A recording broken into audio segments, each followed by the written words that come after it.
तो मित्रों नमस्कार, मैं हूँ सुमन कुमार, न्यूज़ डायल सुमन में आप सभी का स्वागत है। कोशिश करते हैं हर दिन आपसे रूबरू होने की। अभी की जो सबसे बड़ी खबर है वो पेंशन को लेकर है, यूनिफाइड पेंशन स्कीम। तमाम सारे सरकारी कर्मचारी सालों से संघर्ष कर रहे थे, तो उनके लिए अच्छी खबर है और उसको नोटिफ़ाई कर दिया गया है। इस तरह से यूनिफाइड पेंशन स्कीम को लागू करने के लिए नोटिफ़िकेशन जारी कर दिया गया। इस स्कीम के तहत पेंशन किसे मिलेगी और कैसे मिलेगी, ये अब तय हो चुका है और कैसे तय हुआ है, क्या-क्या हुआ है, तो मैं थोड़ा-सा आपको पढ़ के बता देता हूँ। जो भी हमारे दर्शक हैं, खासकर जो हमारी सरकारी कर्मचारी हैं, उनको इंतज़ार रहता है कि उनका पेंशन कैसे मिलेगा, कब मिलेगा, क्योंकि जो सिचुएशन पहले रही। नमस्कार, नमस्कार। वो अब क्या होगा, तो मैं आपको बताऊँ कि अभी जो नोटिफ़िकेशन की कॉपी मेरे हाथ में है। अ The PFRDA wide Gazette notification dated 19th March 25 has issued operating the Unified Pension Scheme. This will follow UPS notification. ये 24 जनवरी को ही इसको माना गया है 2025 by the government of India central government employ covered under NPS. The regulation shall come into effect of the 1st of April 2025 यानी 1 अप्रैल 2025 से इसे लागू किया जा रहा है। These regulation enable enroll three category of the central government employee and existing central government employees in service as on 1st April 2025 who is covered under NPS. New recruit in the central government service who joins service on or after the first day of April मानो जो 2025 से पहले भी कर चुके हैं उनकी भी बात हो रही है। Central government employ who was covered under NPS and who superannuation or voluntary retired or has retired under Fundamental Rules 56J on or before 31st of March 25 and are eligible for UPS or legally wedded spouse in case of subscriber who has sublet. तो ये रही कहानी। Enrolment and claim form all these categories of central government employ will be available online from 1 यानी 1 अप्रैल से इसे online आपको मिल जाएगा। Ram Ram. Website कौन सा है मैं आपको बता देता हूँ। npscra.nsdl.co.in।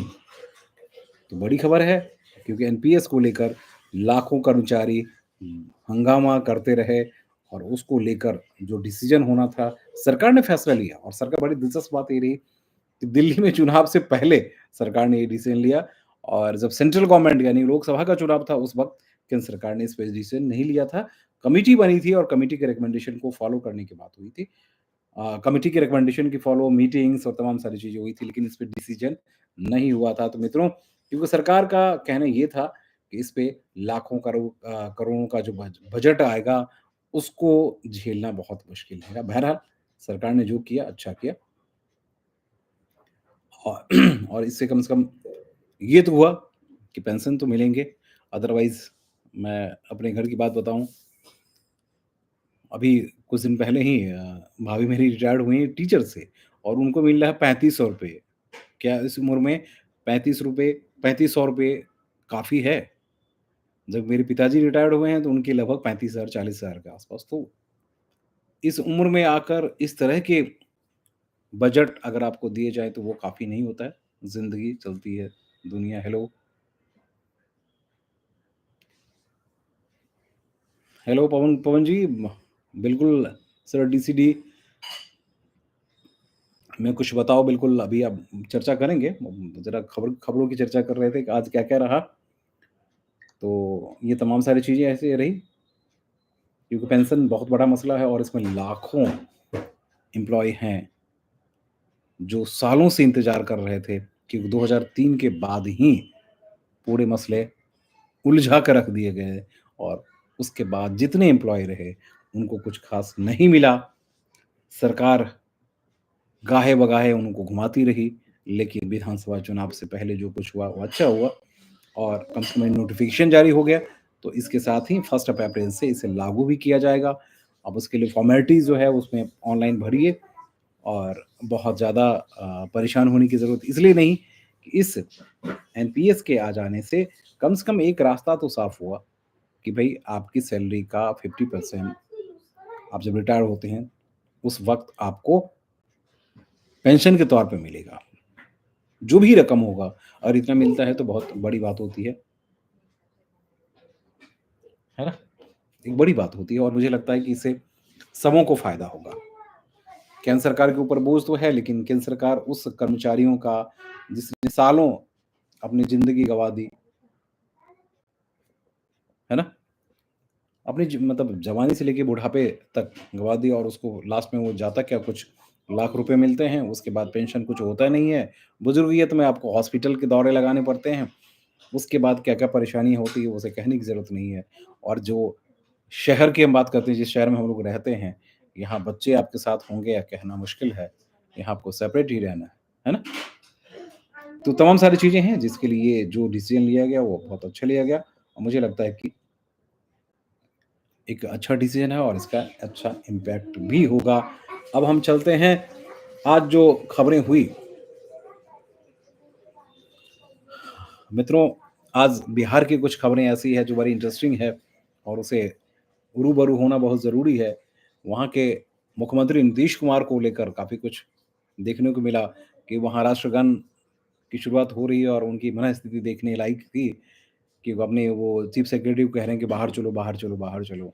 तो आप सोच सकते हैं कि बिहार के मुख्यमंत्री जो हैं वो किस तरह से उनकी मनःस्थिति क्या है? हम दिल्ली की चर्चा करेंगे, दिल्ली की चर्चा के लिए आप लोग बने रहिए। अभी दिल्ली की चर्चा करेंगे थोड़ा नेशनल खबरों की भी हम चर्चा कर लेते हैं कि नेशनल आखिर हो क्या रहा है। तो आज संसद की हम चर्चा करते हैं कि संसद में क्या हुआ? तो मैं आपको बताऊँ संसद में नागपुर मसले को लेकर फिर उसके बाद जो चीज़ें हुई, उसके बाद अब परसिमन को लेकर डीएमके अब लोकसभा और राज्यसभा के परिसीमन की तैयारियां चल रही है, उसको लेकर तमाम सारे मसले हो रहे हैं, तमाम सारी चर्चाएँ शुरू हो गई है। लेकिन डीएमके को नहीं चाहिए, है ना? कभी भाषा को लेकर के हिंदी आप थोप रहे हैं, अब संस्कृत आप थोप रहे हैं, कभी किसी भाषा को लेकर, कभी किसी भाषा को लेकर, तो वो तमाम सारी चीज़ें शुरू हो गई है। व मुख्यमंत्री आतिशी के से सुनी कि भैया ₹2500 कहाँ है? पच आपने कहा था कि 8 तारीख तक हम ₹2500 दे देंगे। वहाँ बीजेपी। वैसे कहने की बात है अतिशी उनकी भी सरकार 24 तारीख को बजट है, गीता जी कह रही हैं, मैं आप बिल्कुल आपसे मुतमईन हैं और आपने जो कहा बिल्कुल सही कहा। हमें वही 24, 25 और 26 की बात हो रही थी नोटिफ़िकेशन जारी करने की। क्योंकि अभी भी प्री बजट प्रिपरेशन जो है, वो ही चल रही है और तमाम सारे मंत्री, तमाम सारे ऑफ़िसर्स, तमाम सारे विभाग अपने-अपने अपनी डिमांड्स जो है या अपनी जो बजट रिक्वायरमेंट्स हैं, उसको लेकर मीटिंग्स कर रहे हैं। तो ये सब चीज़ें चल रही है और बड़ी गहमा-गहमी के साथ चल रही है। पहली बार ऐसा लग रहा है कि दिल्ली सचिवालय में कुछ काम हो रहा है। सीएम अगर 3rd पे बैठ रही हैं, तो 5th पे 6th पे मंत्री हैं, लगातार मंत्री आ रहे हैं, अधिकारी आ रहे हैं और ऐसी गहमा-गहमी लग रही है कि ब वाक़ई में अब आप चलते हैं बिल्कुल हमारे तमाम सारे साथी जो बिल्कुल इम्पेशेंट हो रहे हैं। गीता जी बार-बार कह रही हैं कि भई हमारे लिए कुछ खबर है कि नहीं? तो सीवीडी के लिए खबर है, खबर है, खबर है। आप लोग सरकार के एजेंडे में हैं क्योंकि इस मसले को लेकर आज भी मंत्री से चर्चा हुई। उनका यही कहना था कि एजेंडे में है लेकिन 25 24-25 को बजट पेश करना है। तो उससे पहले अभी हम लोग सिर्फ़ और सिर्फ़ बजट फ़ोकस कर रहे हैं। क्योंकि ऑलरेडी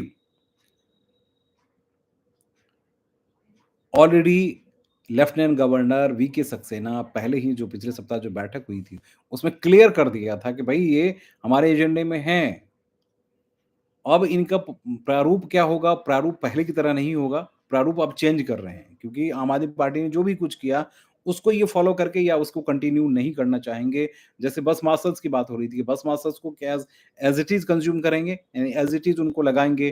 तो मुझे जो मेरे पास इन्फॉर्मेशन है कि एज़ इट इज़ लगाने की बात नहीं हो रही है, बल्कि उनके उनके लिए कुछ ऐसी इस तरह का क्राइटेरिया फिक्स की जा रही है, नाम भी चेंज करने की बात हो रही है, नाम भी चेंज कर दिया जाए और अलग-अलग जगहों पे इनका इस्तेमाल कर सकते हैं। इनको रिक्रूट किया जा सकता है। या तो एम देखिए, सरकार चाहे तो एमटीएस के तौर पे एमटीएस में कम से कम ये तो होता है कि 60 साल तक आप बने रहेंगे। सैलरी आपकी फिक्स होगी, पहले की तरह आप परमानेंट नहीं होंगे, कॉन्ट्रेक्चुअल ही होंगे लेकिन सैलरी फिक्स होगी, उसके हिसाब से फिर आपका ग्रोथ होता है। और इसलिए फिलहाल हाँ, जो 40 विभागों की बात थी तो मैं आपको बता दूँ इसे कि सीवीडी को लेकर है, चर्चा हुई है और चर्चा हुई ही नहीं है बल्कि एलजी के संज्ञान में है, एलजी की जानकारी में है और एलजी की जानकारी के साथ-साथ सीएम की भी जानकारी में है। और क्योंकि अभी आप लोग इंतज़ार कर रहे हो और ये पहले वादा करके ही आए हैं, ऐसा नहीं कि भई इतनी आसानी से इनको आप छोड़ देंगे और छोड़ना भी नहीं है। गीता जी, बिल्कुल बने रहिए। परी कुमार जी, राम-राम जी। है कि नहीं? संदीप जी, दास कैडर की ट्रांसफ़र का कब स्टार्ट होगा? संदीप जी, दास कैडर में थोड़ा-सा वक़्त लगेगा अभी क्योंकि ऑफ़िसर्स अभी हैं नहीं। अभी जो अर्जेंसी वाले डिपार्टमेंट्स हैं, वही इधर से उधर किया जा रहा है। जैसे कुछ ऑफ़िसर्स यहाँ आए, कुछ ऑफ़िसर उधर गए, कुछ ऑफ़िसर जैसे बाहर से आ रहे हैं क्योंकि 17-18 आईएएस ऑफ़िसर जो हैं, आइजेदानिक्स ऑफ़िसर जो हैं, उनको उनकी भी लिस्ट बनी हुई है एमएचए में जो कल, परसों, तरसों तक जो मेरे पास इन्फॉर्मेशन है, इस सप्ताह के अंत तक उसको नोटिफ़ाई कर दिया जाएगा। अब वो लोग है ना? जैसे उनकी नियुक्ति होगी क्योंकि अभी 7-8 ऑफ़िसर तो अलग-अलग विभागों से उठाकर मंत्रियों के सेक्रेटरी के तौर पे उनको दिया गया है, जबकि वहाँ से जो ऑफ़िसर अभी निकले हैं, उनको रिक्रूट नहीं किया गया है, जबकि उनको भी कर देना चाहिए क्योंकि बिठा के आप रखना तो उचित नहीं है। लेकिन सरकार है, तो सरकार अपने तरीके से काम करती है, जो मुझे लगता है। तो वो एक लक्ष्मण प्रजापति राम-राम लक्ष्मण जी। इसलिए हम लोग आज मैं जल्दी इसलिए जल्दी आ गया क्योंकि मुझे लगा कि भैया फिर हम विलम्ब हो जाते हैं या किसी न किसी मसले में फँस जाते हैं तो हम लाइव नहीं कर पाते, नहीं जुड़ पाते। और बस मार्शल्स जो तमाम सारे हमारे साथी हैं, उनके लिए मैं बताना चाहता हूँ क्योंकि रिक्रूटमेंट के लिए उनको पॉलिसी चेंज करनी पड़ेगी, अपने तरीके से नए पॉलिसी लाने पड़ेंगे। वैसे इसके लिए ऑलरेडी पहले से राम-राम शिव जी। देखिए, मार्शल को ड्यूटी मिलेगी, लेकिन मार्शल को दूसरे तरीके से ड्यूटी मिलेगी, जो मेरे पास इन्फॉर्मेशन है। क्योंकि बसों में नहीं, बल्कि बसों के अलावे और भी बहुत सारी चीज़ें हैं, बहुत सारे विभाग हैं, बहुत सारे सरकार के पास संयंत्र हैं भई, थोड़ी बहुत नहीं है, बहुत ज़्यादा है। और जैसे स्कूल है, तो स्कूल में क्या भई तकरीबन 2000 के आस-पास इनके पास स्कूल है। 1200 हाँ, 1200 के आस-पास स्कूल की बिल्डिंग्स हैं, जो डबल पार्डी में जहाँ बच्चियाँ पढ़ते हैं, है ना? तो सरकार वहाँ किसी प्राइवेट एजेंसी को देकर इन्होंने हायर किया है। तो वहाँ अपनी ही एजेंसी के थ्रू या किसी न किसी एजेंसी को देकर जैसे कि अलग-अलग विभागों में मैंने देखा कि भई सरकारी विभाग में भी जो अ, ट्रेन्ड पर्सन है उसको भी हायर करती है, सरकार करती है। तो उसी तरह से कुछ न कुछ रणनीति बनाएगी और इसको वो कंज़्यूम करेगी। सरकार जहाँ विफल हो जाती है जैसे कि अब अभी जो उन्होंने कहा कि एनडीएमए या डीडीएमए और फाइटर्स उसके लिए भी अलग से इनको चाहिए, उसके बाद दिल्ली पुलिस के लिए भी अलग से चाहिए। अब देखिए दिल्ली पुलिस और दिल्ली सरकार के बीच में कोऑर्डिनेशन बढ़ गई है।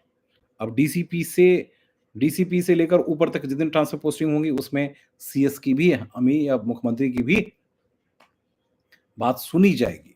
तो एक अच्छी बात है, अच्छी पहल है। राम-राम जी, रजनी जी। राहुल सिंह राम-राम, राहुल भाई, आयुष राज राम-राम। तमाम सारे साथी आइए, अभी हम चरमूल चर्चा करेंगे। तो जितने अभी जो आप लोग बैठे हुए हैं, आप लोग अभी दबाव-दबाव बिल्कुल बनाए रखिएगा क्योंकि आपके साथ इनके कई सारे बड़े नेता जो हैं वो भी जुड़े हुए हैं। अब सरकार क्योंकि 25 के बाद 24 के बाद जब सरकार यहाँ से फ्री होती है, तब तक ऑफ़िसर्स भी आ जाएँगे और मुझे लगता है 1st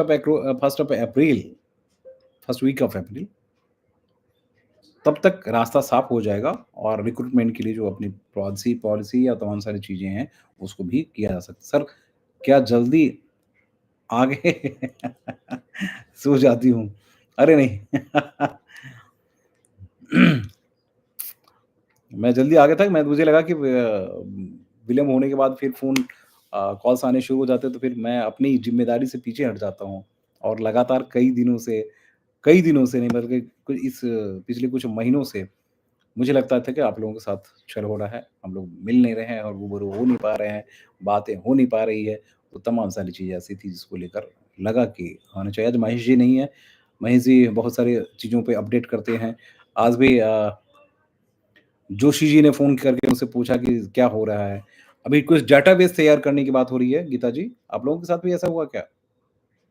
कि कह रहे हैं क्राइम ब्रांच जो है वो डाटा माँग रहा है या फिर पुलिस वाले जो हैं डाटा माँग रहे हैं, इस तरह से कुछ चीज़ें ऐसी खबरें चली। तो थोड़े-से अभी इस तरह की कोई भी तैयारियाँ नहीं हो रही हैं। अपनी डाटा आप लोग खुद तैयार करके रखिए। सरकार जैसे डिमांड करेगी उसके लिए वक़्त देगी। सरकार कभी कोई डाटा वगैरह नहीं माँगती है, सरकार के पास ऑलरेडी पहले से पड़ा हुआ है।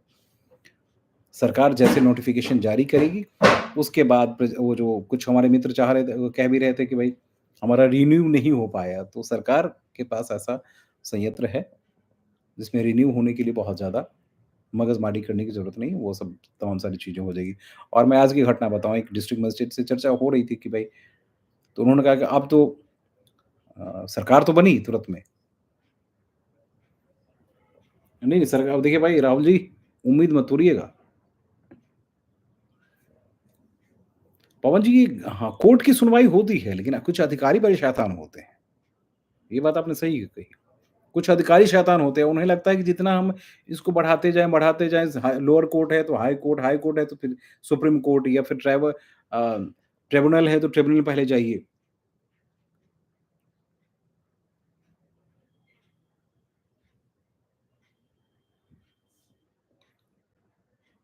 देखिए, इस लिंक के बारे में अपन को जानकारी नहीं है गीता जी। वो लिंक कहाँ से आया था? क्या सरकार ने या होम सेक्रेटरी ने डिमांड की थी? उसको देखिएगा। क्योंकि आजकल डाटा को लेकर काफ़ी चीज़ें होती रहती है। डाटा इकट्ठे करके डाटा भेज देना, ये सब चीज़ें हो रही है। जब तक एश्योर ना हो तब तक अपने डिटेल्स, हाँ, डिटेल्स शेयर ना करें। है कि नहीं? क्या दिल्ली पुलिस ने डाटा इकट्ठा करवाई कहाँ से? क्योंकि मेरे पास ये इन्फॉर्मेशन आई थी, तो मैंने पूछा कहीं से डाटा कहाँ से, तो हो सकता है कि लेकिन उसके लिए लिंक जो बनाए जाते हैं, वो किस तरह के लिंक है, उसकी भी जाँच कर लीजिए। अभी मार्शल की तरफ से दिया गया, मार्शल में इनके आप ही के मित्र होंगे, तो उनसे ज़रूर आप सवाल कर लीजिए कि भई आपको कहाँ से मिला है और कहाँ से कहा गया है ना? डाटा इकट्ठा करना, लेकिन अपनों के बीच में रहना तो अच्छी बात है, लेकिन वही डाटा कहीं और जाना, वो गड़बड़ है। और आपकी संख्या तकरीबन 30,000 के आस-पास है और ख़ासकर बस मार्शल की हम बात करते हैं, बस मार्शल भी 11,000 के आस-पास तो हैं। हाँ जी, तिवारी जी, राम-राम। पवन जी, 1 साल हो गया है कोर्ट का जजमेंट का। बताइए, कोर्ट की अवमानना की बात हो गई। अब देखिए सरकार जो है, उस वक़्त सरकार का डिफरेंट मोड था, अब सरकार का मोड चेंज होने वाला है।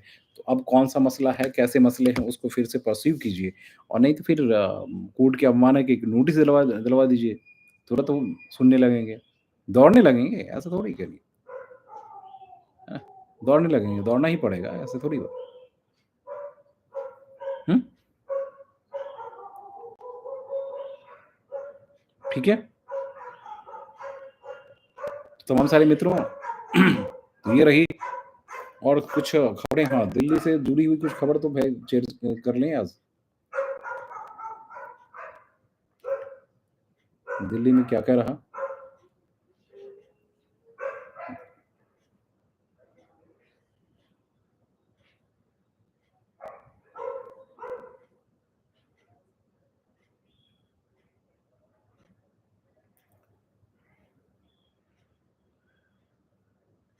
किसानों को लेकर हंगामा जो उस पे काफ़ी चर्चाएँ हुई है। किसानों का जो वहाँ से केजरीवाल बेचारे का जो मोह भंग हुआ है, वो एक बहुत बड़ी दिलचस्प बात है। और दिल्ली में एक और भी चीज़ हुई है, आज इफ्तार पार्टी भी थी, कांग्रेस पार्टी ने दी है। जो बड़ा मसला था आज, वो मसला वही था, पंजाब में जो किसानों के साथ हुआ वो।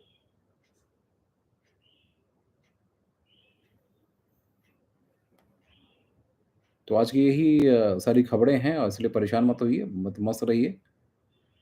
और कल फिर मैं कुछ न कुछ खबर लेकर आऊँगा। कोशिश मेरी यही होगी कि डेली मैं आप लोगों के साथ रूबरू हो जाऊँ। ठीक है? और कोई सवाल हो तो अपना सवाल सीधे-सीधे दोहराइए। ये देखिए, मैं एक चीज़ जो दिखाना चाह रहा था जब नीतीश कुमार की मैंने शुरू में चर्चा की, ये देखिए बेचारे।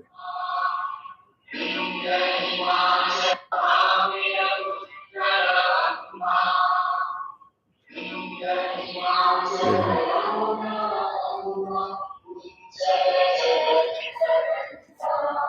उठिएगा मत।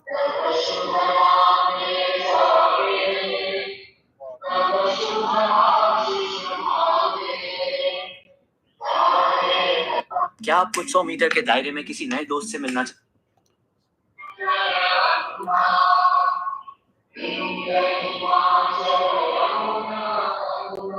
ऊँच।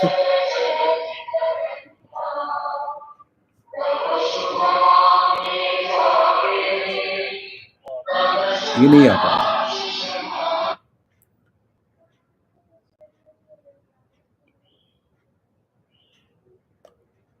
और चलिए, बहुत अच्छी बात है। और क्योंकि आज मुख्यमंत्री बहुत उसमें काफ़ी व्यस्त रहीं, मीटिंग्स लगातार उनकी मीटिंग चल रही थी।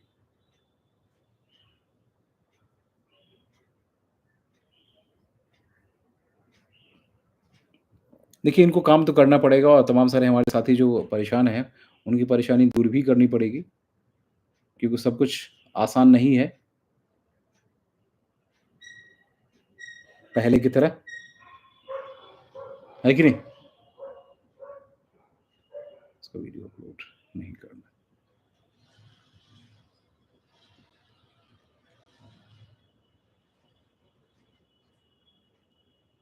तो आप लोग फिर हम अपडेट करेंगे। रेडी? हाँ, गीता जी कुछ कह रही थीं, अप्रैल तक रोज़गार मिल जाएगा। देखिए, अप्रैल तक इसलिए रोज़गार मिलेगा गीता जी, कि अप्रैल तक इनको पूरा अपना रोड मैप तैयार करके दे देना है। अभी तक इनके पास ऑफ़िसर्स नहीं थे, पॉलिसी बनानी है, तमाम सारी चीज़ें दिक्कतें आ रही थी, क्योंकि सामने बजट सरकार के पास है, बजट पहले पेश करेंगे।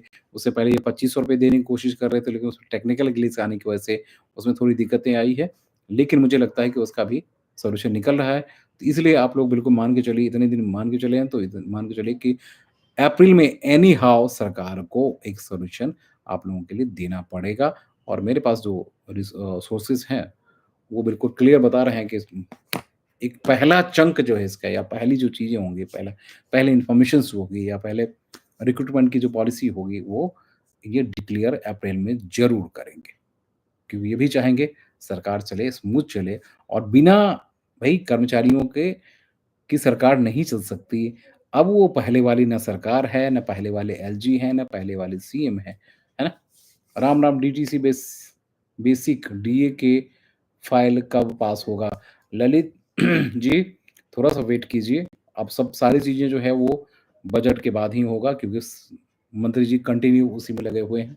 आज ही मंत्री जी से मुलाकात हुई, कई प्रोग्राम में आए आए थे, उसके बाद मुलाकात हुई। तो सिर्फ़ और सिर्फ़ अभी बजट को लेकर, हॉस्पिटल से लेकर, ट्रांसपोर्टेशन से लेकर, अलग आईटी से लेकर 3-3 मंत्रालय उनके पास है। सभी के बारे में अभी इन्फॉर्मेशन गैदर करना, डिस्कस करना, फिर उसका कंपाइलेशन होना। और क्योंकि अभी उनके पास जो सेक्रेटरी है, वो आज शाम में जॉइन ही किया है, तो परेशानियाँ हैं, लेकिन परेशानियाँ खत्म होगी, बहुत दिनों की बात नहीं है। और आप लोगों का सैलरी बढ़ेगी भाई, बढ़नी तो है ही। अब सैलरी बढ़ेगी तो किन शर्तों के साथ बढ़ेगी?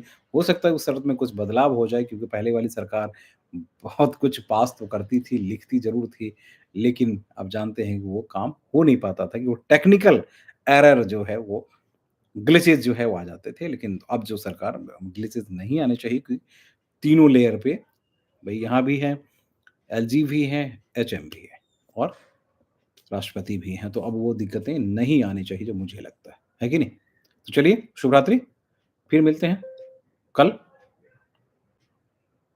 नमस्कार, शुभ रात्रि।